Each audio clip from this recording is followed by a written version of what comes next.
Refleksi teologis, integritas pelayanan, dan bahaya komersialisasi iman. Dalam perkembangan gereja masa kini, terdapat kecenderungan yang mengkhawatirkan di mana kemajuan institusional seperti bertambah jumlah jemaat dan peningkatan sumber daya seringkali disertai dengan pergeseran fokus rohani para pemimpin, para pendeta. Seorang pendeta yang dahulu hidup sederhana dan melayani di tengah keterbatasan dapat tergoda untuk menjadikan pertumbuhan gereja sebagai sarana memperkaya diri dan membangun citra diri.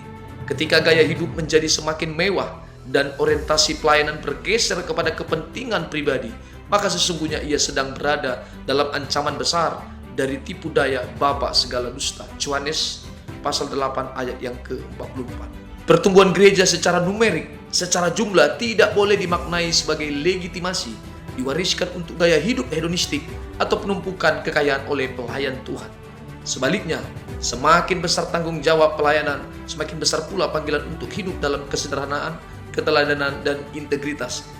Bahaya yang muncul adalah ketika pendeta mulai mengajarkan jemaat untuk mempersembahkan kepada Tuhan dengan iming-iming berkat jasmani, kenaikan gaji, kelancaran usaha, atau rezeki yang berlimpah. Ini adalah bentuk manipulasi spiritual yang menyimpang dari kebenaran Injil.